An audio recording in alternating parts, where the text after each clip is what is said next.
Gold is an asset that has been around for thousands of years. We all know that. The question that many people have is that will it go higher?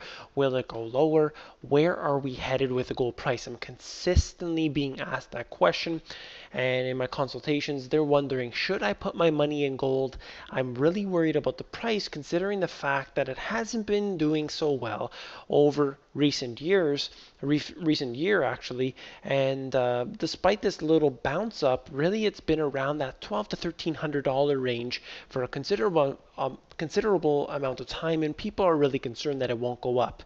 Let me just cover the fundamentals, and we'll go over that now, and you can see for yourself. You make that decision for yourself. Key driver of gold in 2014 is physical demand. See, while we saw a paper sell-off from the ETFs, we had actual physical demand increasing and really driving the price higher. See, when you say, gold is at 12 or $1,300 an ounce, that is really the futures market. The actual gold value, physical gold and physical silver, are really in high demand right now. It's very difficult to get in many regions around the world. So the actual physical demand is up. That's one important thing. In fact, the most important thing. This is the out of the World Gold Council. Very important to get on their newsletter. They send out quarterly.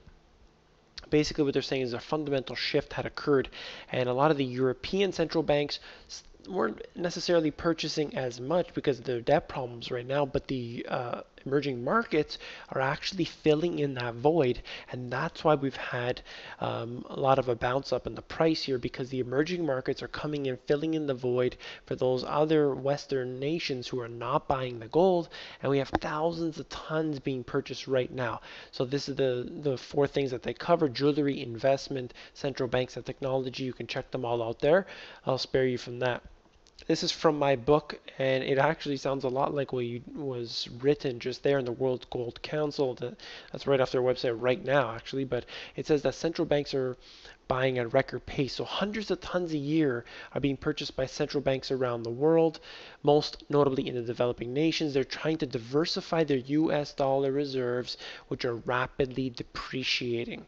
That's something that I talk about consistently. It's not the price of things going up, it's simply that the dollars are being devalued. If you price, as I do in my book here, if you price something like, for example, the Canadian real estate, it's red hot right now. Yet, when you price it in gold, the actual gains that it's had since, for example, the year 2000 haven't really been that good when priced in gold. So it's pretty interesting to, instead of pricing in those paper currencies which are totally garbage, you price it in something real, and all of a sudden things change. China gold demand rising 25% by 2017 as buyers get wealthier.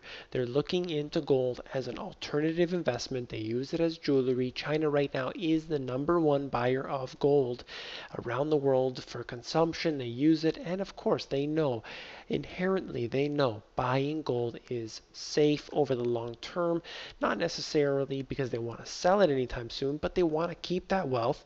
They want to give it to their children, and that's the way they know how to do, and it works very well historically because, as I said before, thousands of years it's been around. Sure, it may not be a money maker. You may stay at 1,200 an ounce for the foreseeable future. However, we always know that you can take it, you can hand it down. Paper currency, on the other hand, cannot be handed down. It always devalues. Bright spot for India's gold demand. It is the #2 consumer, bet out by China recently, and it's talking about how India is basically, once again, those really big consumers of gold. They are really driving the demand for gold right now, that physical demand, not the paper ETF garbage. Here is a chart that's very telling. It's the US debt limit versus gold. So you can see this a steady correlation between the two that has occurred for many years, 2000 up until this chart goes probably till just under 2012. But you can see there is a general um, alliance between these here, and they're basically going up together in unison. And what does that tell us? That we can expect higher debt? That's pretty obvious. It's not going anywhere. It's continuously increasing. At the same time, you have a rising gold price. Now, do I necessarily suspect the gold price will go up? I can't really say that. There are many predicting that it's going to go to 20,000 and 50,000.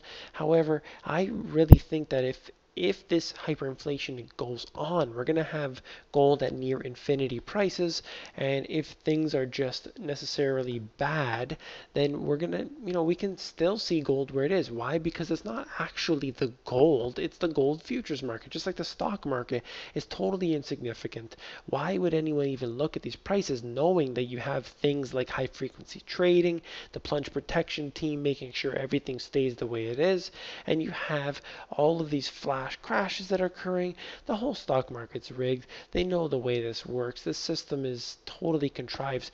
So when I look at the price, I don't really care about the price. I want my money to be held in an asset that can go on not just for years, not just for decades, but generation to generation. I want that to keep going.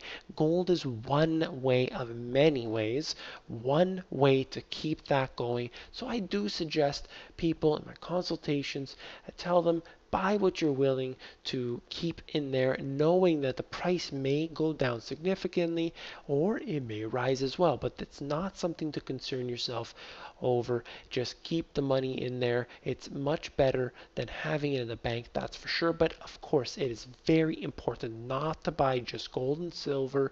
You need to diversify majorly right now. Even Mark Faber saying you can't hide even in gold through what's coming. That's very telling, and I hope you enjoyed this video. Hope that you're also an insider. If not, it's very important to get on there, join the others on there.